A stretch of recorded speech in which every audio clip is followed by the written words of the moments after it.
Hello friends.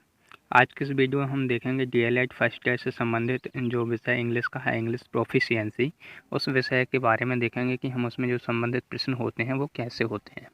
तो देखिए, इसमें हम पहला प्रश्न देखते हैं। हालांकि 4th नंबर प्रश्न डाला हुआ है, लेकिन इस वीडियो का पहला प्रश्न देखते हैं। तो उस पर लिखा हुआ है कि what is the different between language and dialect.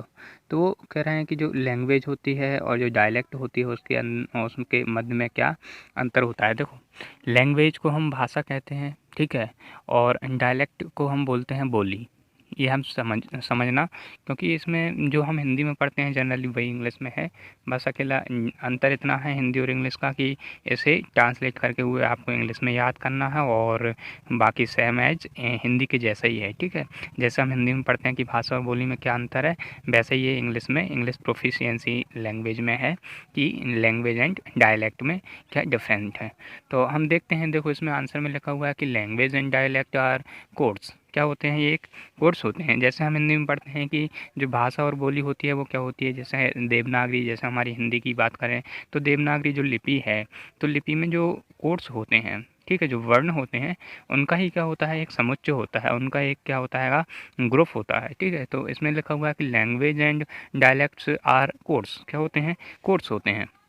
आगे चलें तो लिखा हुआ है कि linguistics tend to define as a language as the standardised code used in spoken and written form. देखो, यहाँ पर लिखा हुआ है कि लिंग्विस्टिक्स का मतलब होता है भाषाविद, ठीक है। जो भाषाविद होते हैं, या फिर कह सकते हैं कि जो भाषा के जानकार होते हैं, वो जो लैंग्वेज होती है उसको किस प्रकार से डिफाइन करते हैं, एज द स्टैंडर्डाइज्ड का मतलब होता है मानक कोड, स्टैंडर्डाइज्ड कोड, ठीक है। तो मानक भाषा के रूप में उसे परिभाषित करते हैं। यूज्ड इन स्पोकन, और किस में यूज होती है वो? स्पोकन मतलब बोलने में भी यूज होती है, एंड रिटन फॉर्म, और उसका क्या होता है, लिखित रूप भी होता है। उसके दोनों रूप होते हैं, उसका स्पोकन रूप यानी बोलने वाला रूप भी होता है, और लिखित रूप भी होता है, ठीक है। वेयर एज, जबकि जो डायलेक्ट्स होती हैं, जो बोलियां होती हैं, आर स्पोकन वर्नाक्यूलर कोड्स।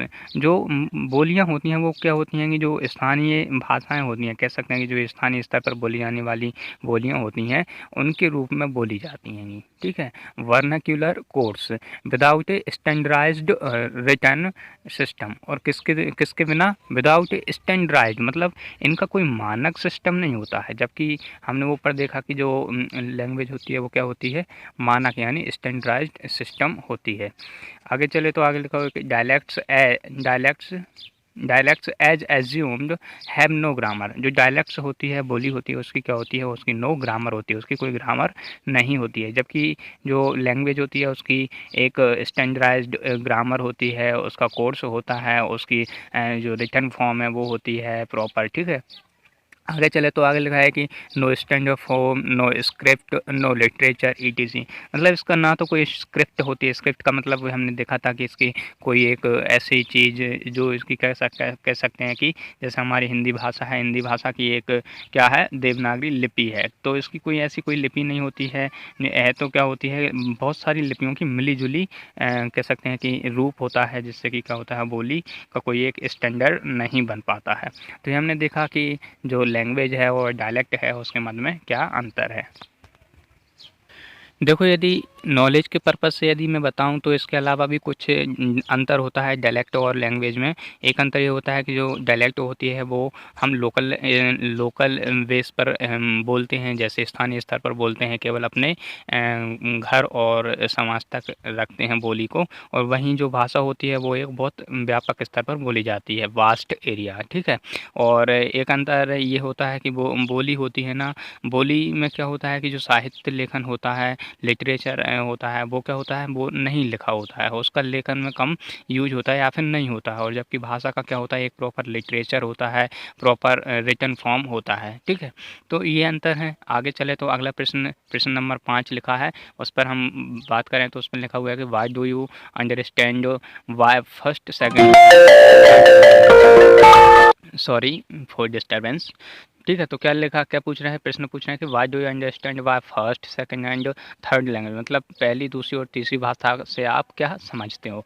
तो देखिए हम देखेंगे क्या लिखा है, आंसर पे आते हैं। तो meaning of first, second and third language are describe as below, क्या वो कह रहे हैं कि जो नीचे बताई गई हैं इस प्रकार हैं पहली, दूसरी और तीसरी भाषाएं। पहली भाषा के रूप में वो कह रहे हैं कि first language is generally thought of the language a child hears and speaks since her birth.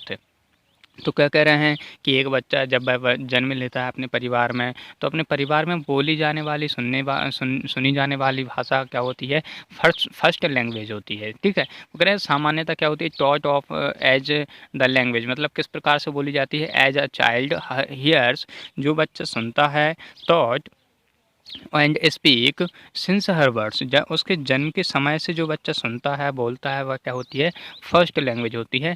It could क्या होती है, it could be her mother tongue, और इसे हम क्या कहते हैं, उसकी मातृभाषा भी कहते हैं, फादर टंग और पितृभाषा भी कहते हैं, और the language spoken at home, और हम उसे इस प्रकार भी डिफाइन कर सकते हैं कि यह क्या होती है, एक प्रकार की घरेलू भाषा भी होती है। In view of this it is better to call it as home language, और क्या होती है, ऐसे वही आगे हमने पीछे बात करी थी कि इसे एक घरेलू भाषा भी कहते हैं। तो अगली लाइन में यही लिखा है कि इसको हम यदि बोलें तो एक ऐसे क्या, होम लैंग्वेज यानी घरेलू भाषा के रूप में भी परिभाषित कर सकते हैं। तो ये होती है फर्स्ट लैंग्वेज। जनरली यदि हम सामान्य शब्दों में जानें तो जब बच्चा जन्म लेता है, जन्म के समय से लेकर कुछ समय तक जो बातें वह सुनता है अपने माता पिता से, चाचा चाची, दादा दादी से, तो जो सुनी जाने वाली और बोली जाने वाली भाषा होती है वह क्या होती है, फर्स्ट लैंग्वेज होती है। आगे चले सेकंड लैंग्वेज पे, तो सेकंड लैंग्वेज के बारे में वो कह रहे हैं कि it is usually thought of as a language which is not child's home language. क्या कह रहे हैं कि यह बच्चों की क्या होती है, घरेलू भाषा नहीं होती है, मतलब बच्चे की जो घर में बोली जाने वाली भाषा जिसके बारे में हमें पढ़ा था कि वो फर्स्ट लैंग्वेज कहलाती है, वहीं ये कह रहा है कि सेकंड लैंग्वेज घर में बोली जाने वाली लैंग्वेज नहीं होती है, but is spoken in the area और सोसाइटी वेयर चाइल्ड लिव्स। ये कहाँ पर बोली जाती है कि यह वहाँ पर बोली जाने वाली भाषा होती है जो वह जिस सोसाइटी में वह बच्चा रह रहा होता है, जिस समाज में वह रह रहा होता है, उस समाज में बोली जाने वाली भाषा को क्या बोलते हैं, सेकंड लैंग्वेज बोलते हैं। थर्ड लैंग्वेज की बात करें तो थर्ड लैंग्वेज के बारे में वो कह रहे हैं कि देखो इसे हम फॉरेन लैंग्वेज भी कहते हैं। क्या कहते हैं, थर्ड लैंग्वेज को हम फॉरेन लैंग्वेज भी कहते हैं। Third language is a language learned in an area और society where it is not spoken. तो देखो वो कह रहे हैं कि जो थर्ड लैंग्वेज होती है इज अ लैंग्वेज, वह किस प्रकार की होती है, is a language learned in a area और सोसाइटी, मतलब एक समाज और मतलब कह सकते हैं कि सोसाइटी होती है, उसमें सीखी जाने वाली ये भाषा होती है। समझना कि जो तीसरी भाषा होती है, तीसरी भाषा वह भाषा होती है जो एक समाज और सोसाइटी में तो सीखी जाती है, लेकिन उस समाज और सोसाइटी में क्या बोली नहीं जाती है। ठीक है, क्या होती है, समाज और सोसाइटी में रहकर सीखी तो जाती है, लेकिन वह समाज और सोसाइटी में बोली नहीं जाती है जनरली। ठीक है, तो वह क्या होती है, थर्ड लैंग्वेज होती है, और इसे हम इसलिए क्या कहते हैं, फॉरेन लैंग्वेज की जैसे भी हम क्या करते हैं, इसे ट्रीट करते हैं। ठीक है, तो हमने देखा ये फर्स्ट लैंग्वेज, सेकंड और थर्ड लैंग्वेज के बारे में। देखो यदि हम कंक्लूजन में समझें तो फर्स्ट लैंग्वेज वह होती है जो घर में बोली जाने वाली लैंग्वेज होती है, सेकेंड लैंग्वेज वह होती है जो घर में तो नहीं बोली जाती लेकिन समाज में बोली जाती है, और थर्ड लैंग्वेज वह होती है जो ना घर में बोली जाती है ना समाज में बोली जाती है, बट समाज में रहकर हम उस लैंग्वेज को सीखते हैं। ठीक है, और उसे हम फॉरेन लैंग्वेज भी कहते हैं। तो ये हमने देखा, पहला और दूसरा प्रश्न हमारा कंप्लीट होता है। तो आज के इस वीडियो लेक्चर में आज 2 ही प्रश्न करेंगे, अगले प्रश्न के लिए हम अगले वीडियो बनाएंगे। ठीक है, वीडियो देखने के लिए धन्यवाद।